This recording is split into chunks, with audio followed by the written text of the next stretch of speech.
Howdy, my name is Alex, but you can call me Pityu. Don't expect this video to be about what you came for. However, I will talk about exactly what is in the title. So, are you amongst those who realize that Genshin Impact is best as a free-to-play game?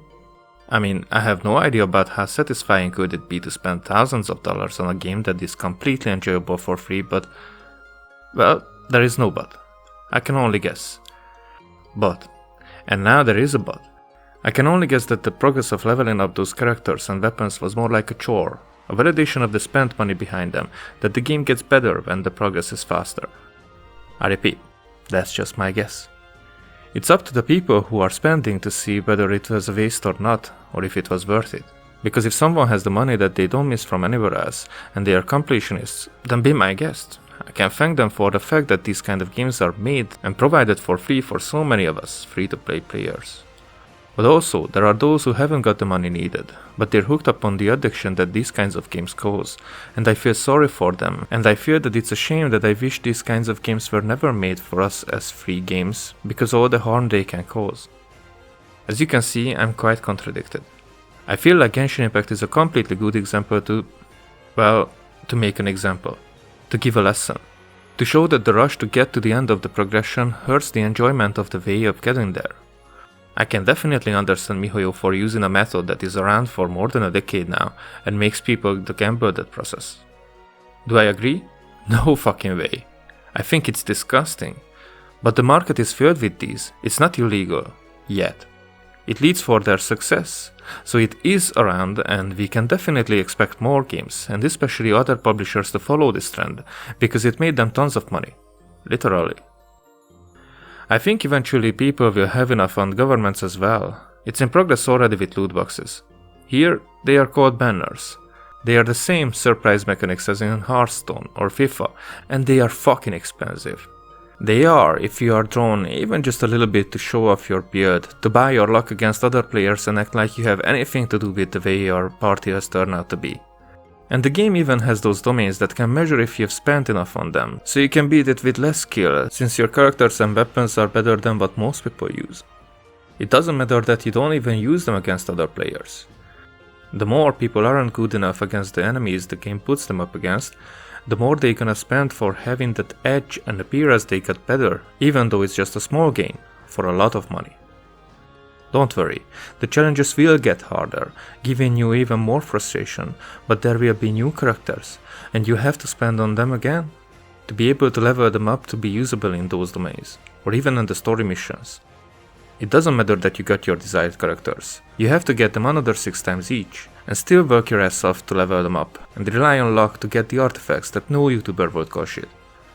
However, your pure enjoyment will suffer, because as you progress, the story gets to a halt. The map that you have explored gets empty, and all you have left is the domains. And the rest of all that fun takes resin to do, which is not growing on the trees. If you know that, then what you don't know is that without all the craving for the 5-star wonders, the game is even better. If you wouldn't have explored it in a rush for progression, but for the exploration itself, then you would have enjoyed it 10 times more, I'm sure of it. Genshin Impact is a single player game. You can say that it has a co-op for some parts of it, but those are only grinds and repetitive challenges, and I for one am entirely uninterested in them. The fun I'm having with just a story, wandering about to see different landscapes, get overwhelmed by awe while listening to top tier music that I tend to listen to even outside the game, then talk to all the NPCs and get familiar with the lore revolving around not just the main cities, but the history of their culture, their beliefs, their ways of living, their concerns. And regardless of all the fighting, the peace the game provides is breathtaking. It's so good that I'm thinking at times to buy at least the Blessing of the Valky Moon, maybe even monthly, to give back my appreciation to the creators of this game. But soon I'll get to why I'm not doing that. I too get frustrated in the game from time to time. My frustration comes from small things, like accidentally clicking on the cooking instead of picking up an apple. You can watch my streams and it's all chill and relax, even when I'm wishing on a banner, because I haven't spent a penny on this game, and that way I don't feel cheated for not getting what I wanted, rather than enjoy the journey with what I got. The only 5-star I got at AR32 was Jean, and even after leveling her up, yet she's on par with my Amber as the worst characters I'm using.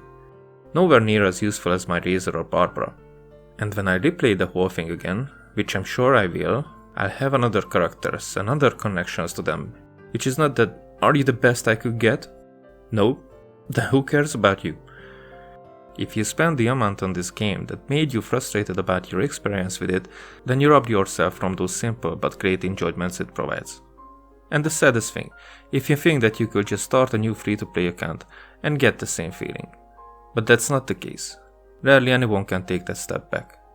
The very first thought would be that they could. But why would they? Even though I just gave reasons for that, but they probably wouldn't understand those values. Hold on, I'm starting to sound judgmental. And in some extent I am, so here is my reasoning behind it. Either they think that free-to-play players are losers or broke, or they feel that since they have put in so much money, they should enjoy the game they paid for, or they are afraid that they would pay again on the new account as well, which is actually the most dangerous one. But mostly, they would bring their frustration of failure into the new adventure that would keep them from being satisfied, since they know the story already too. It won't unfold again in front of their innocent eyes. They won't be able to feel the success of every puzzle and every riddle of the game. They might feel, though, the victory earned when an underleveled character with a barely visible health bar is standing in front of a chest, while all the other characters are dead and the revive foods are still on cooldown, after the 5th try. That feeling is a true gamer success. Not that an overpowered team wiped out everything easily. Yes, I know the enemies scale, but my examples are still present in the game, and they glue me to the screen and draw me back for more. So that's why I feel like the Vacuum Moon would be more than reasonable payment for the experience. However, other than that and maybe the Battle Pass, everything else in the game is so overpriced that it keeps me from paying them anything. I don't feel sorry for the whales. They have so much money that they spend it on something anyways. They are miserable people. Sad, but they have every opportunity necessary to change that. It's a choice for them. The same goes for content creators, because they get much more money back from the content they create from it. That was a sentence. But more like content creators with tens of thousands of subscribers, followers, or whatever they are called, because the small ones, like me, we got nothing. I only feel sorry for those who get addicted without the financial background to support it. The ones that ruin their own lives over these kinds of games, and they don't know how to escape or how to get help. I still think that they themselves are behind their own misery, but that's a disorder that is dependent on circumstances they didn't have or couldn't get control over. If you've ever seen addicted people who didn't want to be addicted, who suffered because of it, it doesn't matter what kind of addiction, you could see that there was no choice there. If there would have been, they would have pressed the button that would have ended it. But there wasn't, and it's a very hard, very long struggle to change that, with a low success rate, with lots of after effects staying there for the rest of their lives. And those are the lucky ones who got away with only that much. Did I ask if you ever seen one? You probably seen a lot. You probably see them every day. It's just not that all of them are on the level where they couldn't hide it anymore. Most of us have our own addictions, if not all of us. More like most of us have more than one kind. And we hide them. We hide them all until it is too late, because society only makes it worse for you if you can't keep the secret as well as the rest does. How? Those people who seek validation through games and get easily addicted to a monetization structure like this hide it until they are in serious debt. They keep distance from others, keep them from noticing what's going on, making them paranoid and antisocial. And even after their situation gets figured out, they probably won't admit it, but it gets out eventually, and then the first consequences are punishment and shame, which tells them that it made everything worse that people know about their condition, so they keep even more distance. But others start to keep their distance too. They start to cast out the ones who are known by their faults, even if they have similar ones. Do I say that Genshin Impact is responsible for that? No. It was like this for a long time. Addiction is not a new thing, you know. Do I say that Genshin Impact has a monetization system that ruins lives like this? Yes.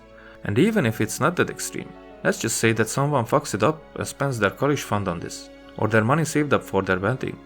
Yes, they are stupid, but the system works in ways that actions like that means thousands of dollars of profit for MiHoYo, and that validates that the system works, it's successful. Games should be made like these, the example should be followed. And it would be a really good thing if people would be able to control their addictions. So if I buy the blessing of the Vacuum Moon, I basically tell them that okay, I'm not addicted, I can handle my expenses, but still, even with this small amount, I'd like to tell you that I agree with your methods of monetization. And that is not true. I can very much see the struggle that MTash had in the previous weeks, that he wanted to quit the game, got back, wanted out again, and got back again. He admits that he likes the game a lot, just like I like it a lot. He wants to create content about it on his channel that is worth watching, so he boycotts spending money on it and concentrates on free-to-play gameplays. His struggles became a meme, he accepted that, but his opinion spread towards lots of people, and that's the real value of what he did there. He is one to be vocal about the game being empty after the story gets finished and the world gets explored, and I can see that too, because I feel like I'm closing up to the end of the available story. And even though there's gonna be new content and dark missions with upcoming patches, what's gonna happen in the meantime? I sure as hell won't be spending days or weeks in the Spiral Abyss trying to get crazy, so either I'll be starting a new account or move on to another game and check back with every update a little. But I'm the one who doesn't care. What's with those who spend their addiction fund on it? For them, the replay won't bring satisfaction, and leaving the game is like leaving the money back. We just have to wait and see, because I guess very soon there's gonna be another game with similar monetization system. Probably more of them. Some will be dog shit, but some of them will be very good. Although keeping up with good content is an expense and work that they should provide as well on the long run if they want to keep their players, otherwise the next big thing around the corner will take them. That progression is what I'm talking about, that this monetization system brings them suddenly the amount of money that the industry dreams of, but when the market will be filled with that, and very soon it will be filled, then is the player base vast enough? Is it containing so many whales that are ready to spend on all of them without learning their lessons, so the structure would keep on prospering? Or is that the same periodical thrive of a method that's going to burn out very fast, as the audience realizes that it's not just about getting the price for the game but draining their wallets dry? I hope that it declines as it did with MOBAs and Battle Royales, or even more, because in this case the game is excellent. It's awesome. What can and what needs to fall is the monetization behind it. Genshin Impact might cause a storm that will hurt the upcoming era in these terms, but can also be the first to show if the quality can be maintained for the long term, or the downfall is inevitable. I hope you liked the video and my thought process. If you did, leave a subscribe. If you didn't, press a comment and tell me your thoughts. I guess this topic can be quite controversial.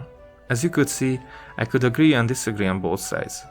Do you play Genshin in free-to-play, or do you spend on it? Have you tried it, or would you, or you try to keep your distance from games that would make you spend unnecessary amounts on it?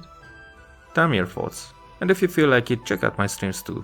I'm gonna be streaming Cyberpunk 2077 from day one. You might not want to miss that.